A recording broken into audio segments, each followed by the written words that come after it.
Hi hello welcome to our doctor గారు. Corona పేషెంట్కి ఐసీయూలో జరిగే ట్రీట్మెంట్ ఏముంటుంది? ముఖ్యంగా ఐసీయూలో జరిగేది పర్యవేక్షణ, అంటే మానిటరింగ్.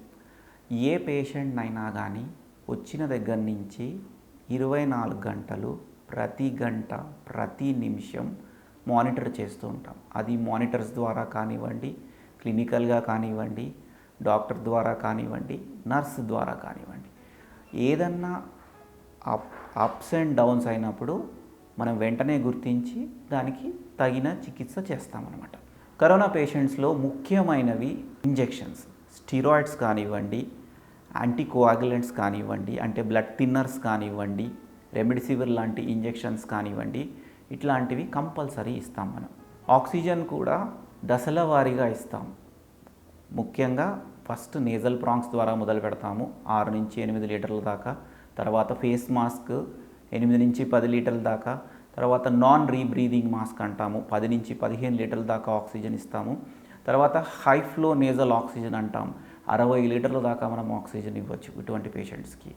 తర్వాత నెక్స్ట్ ప్రెషర్తో మొదలయ్యే నాన్ ఇన్వేజివ్ వెంటిలేషన్ అంటాం, అది ప్రెషర్ విత్ ఆక్సిజన్ ఇస్తాము.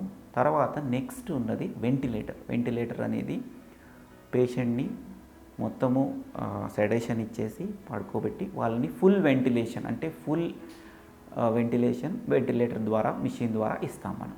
ఇంకొకటి ఏంటంటే ప్రతి అవయవాల పర్యవేక్షణ, కిడ్నీ పరంగా కానివ్వండి, లివర్ పరంగా కానివ్వండి, గుండె పరంగా కానివ్వండి, ఎటువంటి జాగ్రత్తలు తీసుకోవాలనేవి అటువంటివన్నీ మనం ప్రతి పేషెంట్లో పర్యవేక్షిస్తుంటాం.